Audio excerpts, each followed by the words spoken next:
Hello everyone, good morning. Welcome back to our new mini blog. আজ শুক্রবার, এখন আমি একটু ছাদে এলাম। আজ আমার ভাইও আছে আমার সাথে, তাই ভাবছি আজকে গাছগুলোর একটু যত্ন নেব। আর গাছগুলিতে অনেকে আগাছা জন্মে গেছে, সেগুলোই ভাবছি একটু ছেটে দেব।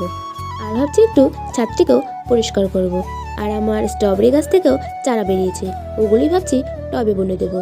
আর এগুলির চারা কীভাবে তৈরি করতে হয় সেগুলোর প্রতি আমার কোনো জ্ঞানই নেই, আর ভাইয়ের এসবের প্রতি প্রচুর জ্ঞান আছে। তাই ভাবলাম ও যখন আছেই ওর কাছ থেকেই শিখে নিই, পরে না হয় আমি ওইভাবে চারা তৈরি করতে পারবো।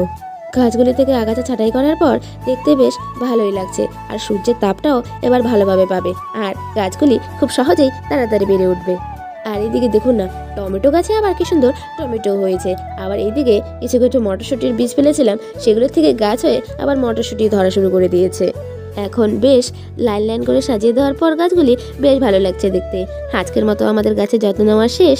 আজ তাহলে আসি, দেখা হবে আবার নতুন একটি মিনি ব্লগে।